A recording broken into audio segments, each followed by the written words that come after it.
Hello everyone, I'm Jasina Paris and I welcome you all to today's daily news analysis. आज है 14 November 2024 and we're going to be seeing important articles from the Hindu, Indian Express. So let's begin. तो आज का जो date है 14th November, yes it is Children's Day and we celebrate this on the birth anniversary of Jawaharlal Nehru. So firstly, a very happy Children's Day to all of you. Let's proceed to the first article of the day. But before moving to the first article of the day, I just came across a news which I wanted to share it with you all. Good news discuss किया, bad news भी discuss करते हैं, and I would like to know your opinion with regard to this. तो आज के paper में एक news था that is with regard to a 26-year-old boy जिसने एक डॉक्टर की हत्या को स्टैब किया था about 7 times. उस डॉक्टर को स्टैब किया था and what was the reason? The reason was कि उसके जो मम्मी थी she was not well and advanced stages of cancer में she was undergoing procedure, but of course because बहुत time चला गया था उनका बचना of course is going to be very difficult. So she's currently in the last stage of cancer. So उस frustration से या डॉक्टर की ट्रीटमेंट अच्छी नहीं थी, whatever was going in the back of the head of the boy, उसने doctor को assault किया. Now, where this boy had to actually spend time with his mother, right now he's in jail, right? So, and of course, we talk about the safety at workplace, especially for doctors who actually have, in the recent times, RG Kar Medical College, आपने सुना होगा, and many other cases where the doctors' assaults have increased. Right, and of course if you see the other case जहाँ पे जो लड़का है और what is the world or what is the society going, the Indian society is going through, जब ऐसे cases आ रहे हैं, young children taking up violence, right? So ये एक platform में I would like to create this kind of awareness to you all, क्योंकि हम discuss करते हैं CLAT के perspective से important articles, but also taking this opportunity to discuss certain matters where you and I are able to think and how we can make it as a better society, as better individuals. So what are your thoughts with regard to the case? Let me know in the comments. Let's proceed to the first article of the day then. This is with regard to bulldozer justice. अभी bulldozer justice क्या होता है? बहुत बार आपने सुना होगा, news में देखा होगा कि किसी व्यक्ति का घर तोड़ दिया जाता है, बड़े बड़े बुलडोजर्स लेके उस व्यक्ति के घर को नीचे गिराते हैं, right? That is called as bulldozer justice. So यहाँ पे सुप्रीम कोर्ट ने कुछ गाइडलाइंस दिए गए हैं कि व्हाट शुड बी और how should you go through this kind of bulldozer justice. अगर आप ये लेके जाते हो, what should you follow before you go head with this. Now ये क्यों किया जाता है? इट इज डन व्हेन कोई क्रिमिनल है, राइट? उसके ऊपर क्रिमिनल का जो केस होता है, they kind of try and get the house demolished of that person because उसने कुछ क्रिमिनल एक्टिविटी किया होगा. So the state authorities bring down the house of those individuals that have been accused that have done any criminal activity. An example of this is Ratlam में. रतलाम मध्य प्रदेश में किसी व्यक्ति का घर गिराया था because of an incident of cow slaughter. So these are the cases that happen. So Supreme Court कहता है कि what are the guidelines? अगर you go ahead, what should you follow if you are doing this particular case? So Supreme Court has brought about something. Let us see what exactly are the guidelines which I have listed down for you. तो Supreme Court ने कहा है, पहली बार आपको notice देना पड़ेगा minimum 15 दिन का, ओके, 15 डेज. तो आप जाके सीधा घर नहीं तोड़ सकते. You have to give a 15-day notice. Detailing की जो स्ट्रक्चर है ये इलीगल है, ये आप खड़ा नहीं कर सकते हो, आपने इलीगल बांधा है. So all of these needs to be given. Further, ये कलेक्टर के पास भी आना चाहिए. So state government have to ensure कि वो कलेक्टरेट या कलेक्टर या डिस्ट्रिक्ट मैजिस्ट्रेट को दे via email. Further, जो demolition order है, it must also have all the necessary details, right? With regard to reasoning, क्यों तोड़ना चाहते हैं, hearing के details, सब कुछ ये mention किया जाना चाहिए, as well as बताना है कि demolition is the only solution. इसके अलावा और कुछ नहीं किया जा सकता. And if डिमोलिशन हमने डिसाइड किया, चलो demolition has to be done if the order is issued. यहाँ पे 15 दिन का वापस से एक वेट पीरियड आएगा। इस वेट पीरियड में they will allow the property owners to remove the construction, या एक लीगल स्टे के लिए जहां पे दूसरी जगह वो ट्रांसफर कर सकते हैं। You can not directly barge into it and you can break down a house. Further अगर डिमोलिशन हो जाता है उसका पूरा रिकॉर्ड प्रॉपर्ली होना चाहिए, जैसे वीडियो रिकॉर्डिंग होना चाहिए, रिपोर्ट बनाना चाहिए, किस कौन कौन पर्सनल उसमें थे ये भी लिस्ट डाउन करना चाहिए। So it's a proper guidelines that the supreme court has now issued. पहले ऐसे ही किया जाता था। And what is the reason why supreme court is doing all of this? Firstly, separation of powers.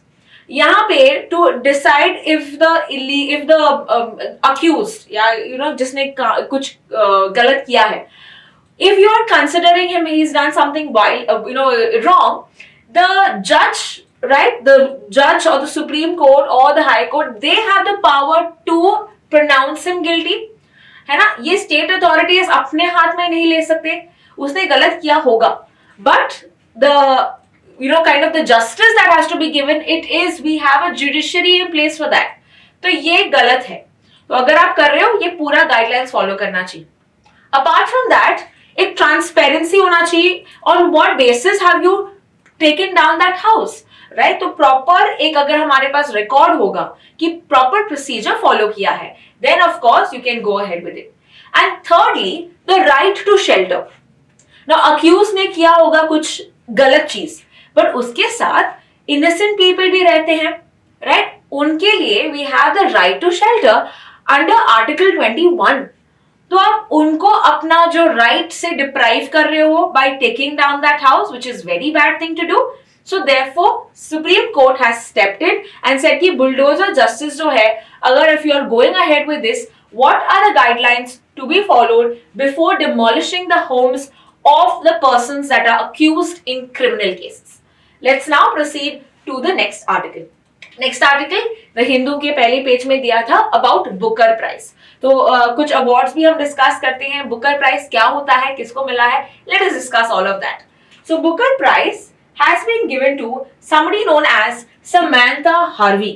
Samantha Harvey, ये जो book है उन्होंने लिखा था कोविड के टाइम पे। So she used a good the period for a good cause, है ना, जहाँ पे बहुत सारे लोगों ने कैसे रेस्ट करने लिया होगा या मे बी एक्टिविटी किया होगा, डालगोना कॉफी बनाने के लिए किया होगा। इन्होंने ये टाइम लिया था अपना बुक कंप्लीट करने के लिए और उनको अवार्ड मिला है।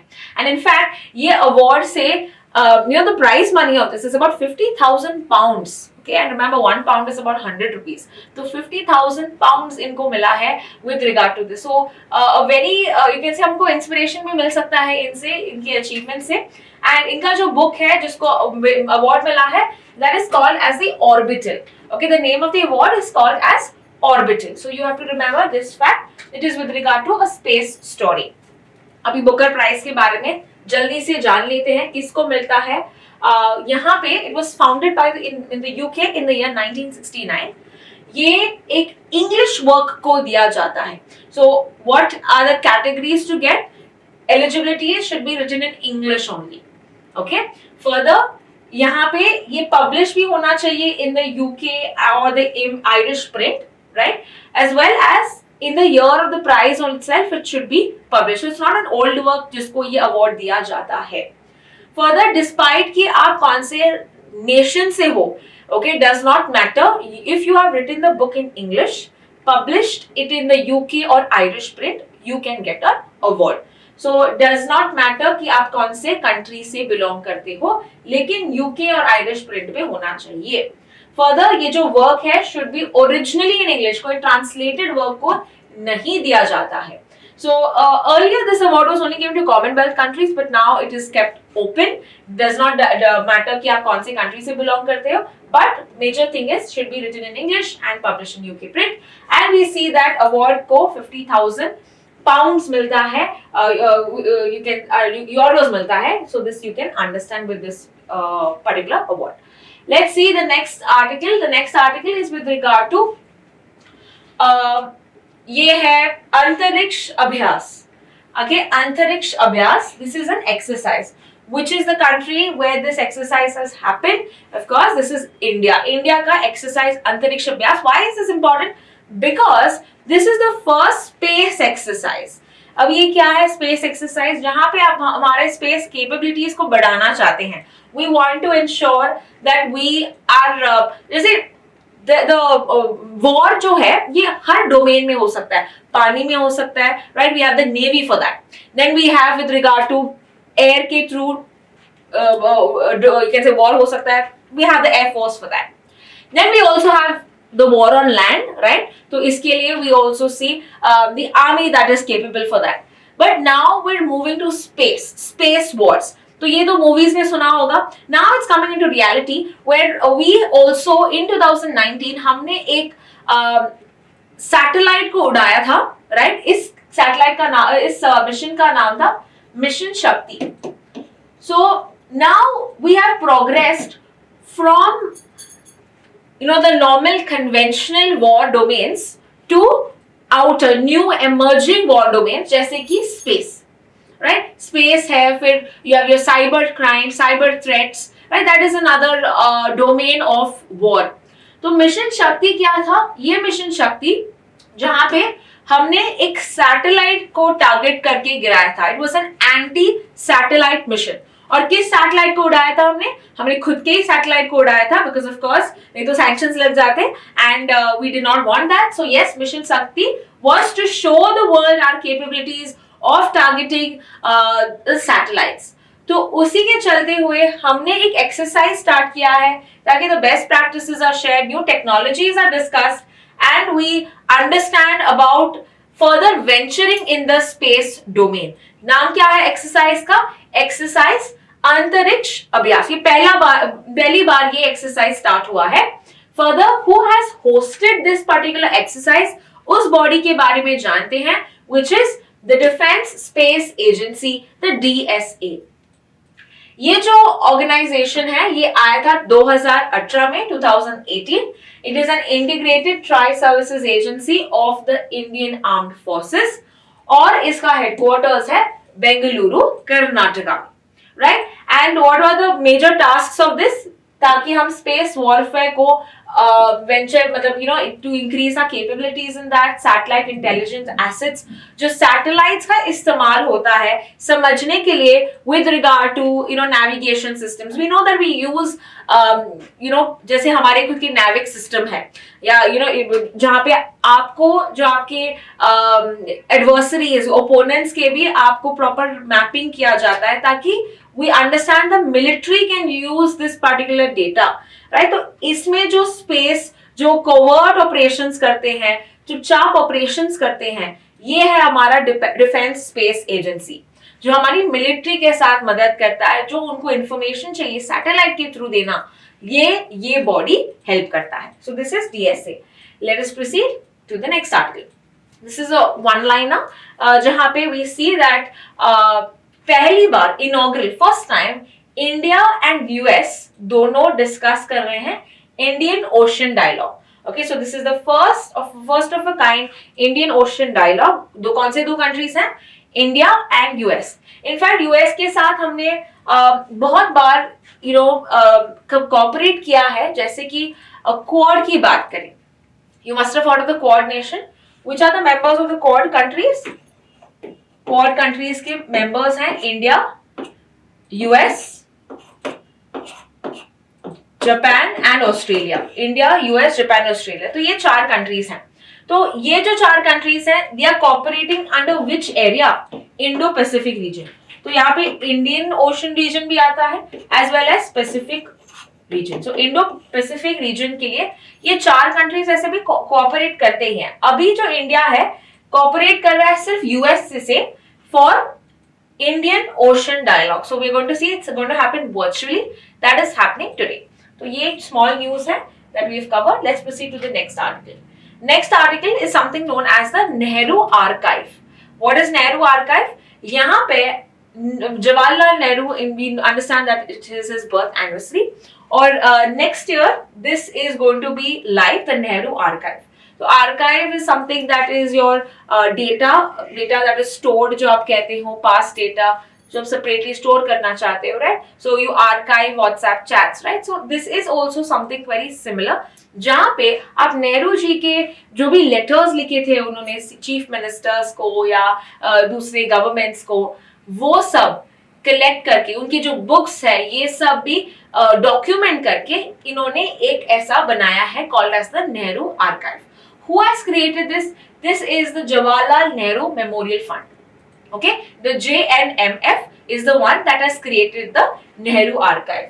तो अगले साल उनकी बर्थ एनिवर्सरी में 14th नवंबर ये लाइव होगा. Okay, this is going to be made live. So let us firstly understand what are the different works of Jawaharlal Nehru. तो कौन से इनके वर्क्स है इनकी बर्थ एनिवर्सरी में, let us remember that. So firstly जहाँ पे 100 such volumes of selected works, 100 volumes होंगे, 100 चीजें होंगी. Apart from that we have letters to chief ministers 47 से 65 until his death, whatever letters he has written, ये सब भी मेंशन किया गया होगा. फर्दर जो बुक्स उन्होंने लिखे जैसे कि letters from a father to his daughter.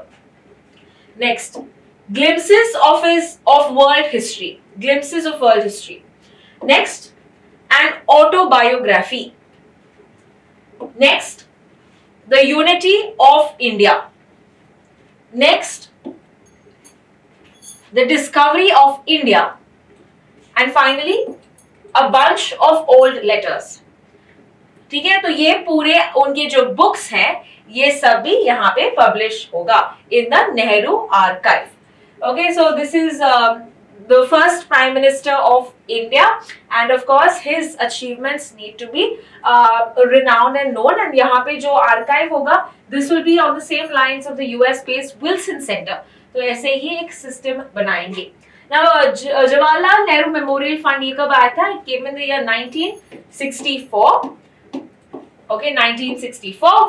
And who is the head? Who heads this particular fund? It is Sonia Gandhi, who is the Congress Parliamentary Party chairperson. Okay, और उनके vice chairperson है Karan Singh. So this is about the Jawaharlal Nehru Memorial Fund, who is going to establish or launch the Nehru Archive. और उनके important works एक बार देख लीजिए. Let us see the next article. अगला article है with regard to lot of facts, lot of data जो हमको इस द हिंदू के आर्टिकल से मिल रहा है. And this is with regard to agriculture. तो हमको पता है agriculture is the mainstay of the Indian economy. ये बहुत कंट्रीब्यूट करता है टू द एम्प्लॉयमेंट. कितना कंट्रीब्यूट करता है agriculture to the employment? About 45%. तो 45% of the Indian population still relies on agriculture, right?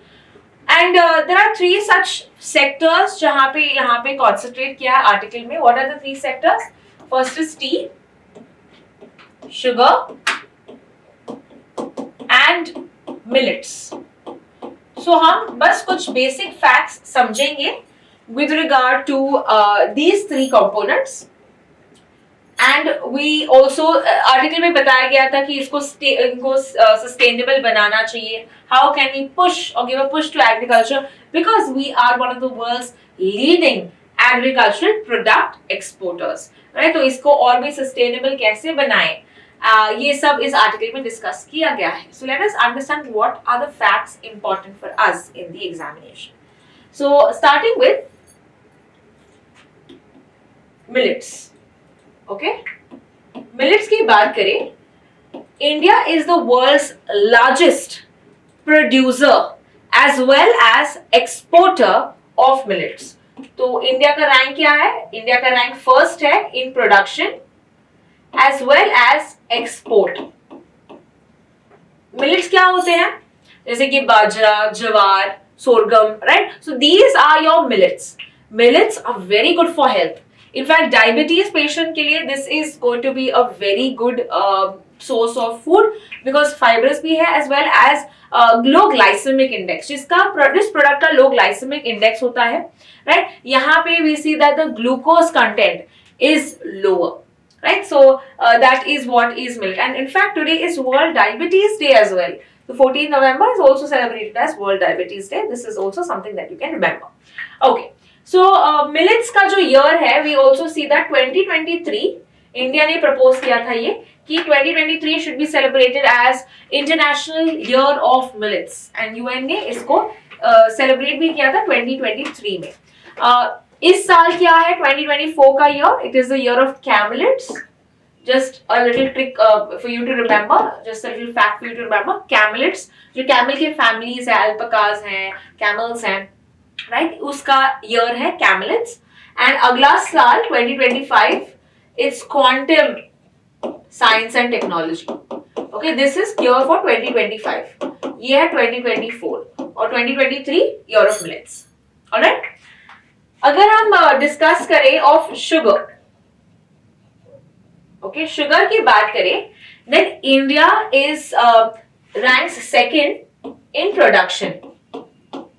तो फर्स्ट कौन है? फर्स्ट है Brazil. Okay, India ranks first although in consumption. ठीक है, डायबिटीज दिन के दिन आपको याद रखना है कि हम ज्यादा चीनी कंज्यूम करते हैं, and that is why it's also called as the diabetes capital of the world. Okay, so consumption में सबसे ज्यादा हम प्रोड्यूस लेते हैं शुगर. एंड अगर हम बात करते हैं एक्सपोर्ट की, then we also are second. Okay, so first producer and exporter कौन है? फर्स्ट रैंकिंग है Brazil. We are second both in production and in export, although in consumption we are first. Sweets इतने हर festival में भी understand sweets तो होते ही हैं, राइट, और कितने सारे फेस्टिवल्स हैं हमारे इंडिया में. So of course we are number 1 in consumption. अगर क्वेश्चन आता है which is the sugar bowl of the world, that area that the country that has largest sugar industries, even though it's a small country, that is a Caribbean country which is Cuba. तो Cuba जो country है, it is called as the sugar bowl of the world. Okay, ये एक fact आप याद रख लीजिएगा. We also have the International Sugar Organization, very important this year because India chair रहा है. So India is the chair of which organization? International Sugar Organization. ये organization बना था 1968 में और इसका headquarters है लंदन में. Okay, so it is headquartered in London. And ISO का काम क्या है? ये share करता है best practices, how should we increase the productivity of the sugar sector. ये जो इंडस्ट्री है इसको कैसे बूस्ट करें, इसके लेबरर्स को कैसे हम बेनिफिट पहुंचाएं, फार्मर्स को कैसे बेस्ट प्रैक्टिसेस शेयर करें. All of this is discussed under the ISO international sugar organization which India is a chair of, headquarters in London. Alright, तो अभी हम टी के बारे में जान लेते हैं. I will just raise this. Yes, let's understand now with regard to tea. Tea की बात करें, देन इंडिया का rank with regard to production of tea, we are ranking second. India rank second in production of tea. And export की बात करें, then we are fourth in terms of export. Okay, so that is India's rank with regard to production and exports of tea.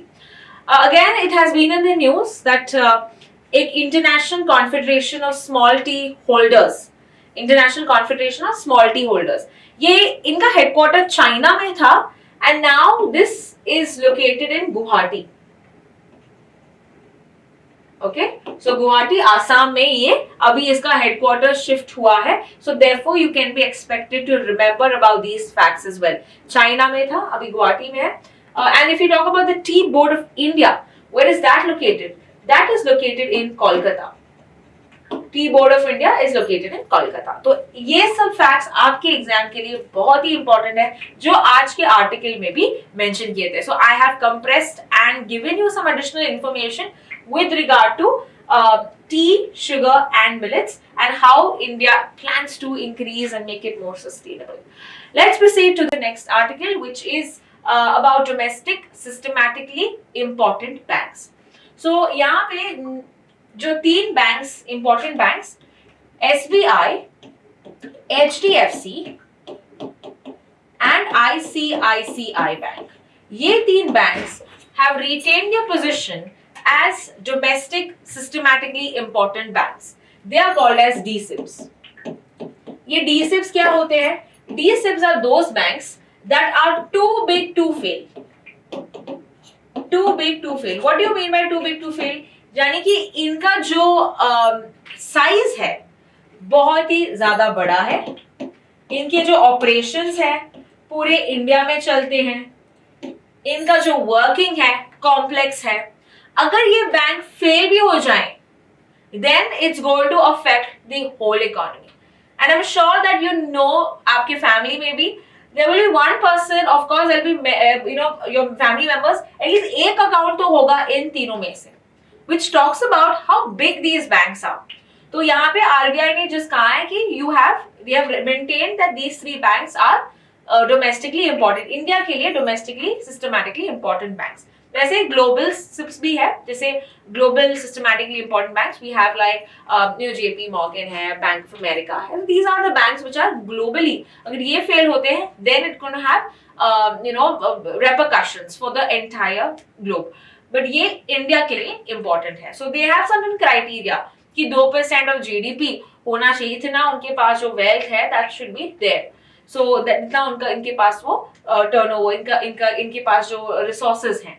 So this talks about how big these banks are. That is why they are classified or perceived as too big to fail. So कौन से ऐसे तीन banks हैं आपको याद रखना है? HDFC, SBI and ICICI Bank. So that is all with regard to today's articles. बहुत सारे interesting articles आज हमने पढ़े. Don't forget to watch the next video where I'm going to be discussing about 20 questions with regard to CLAT perspective.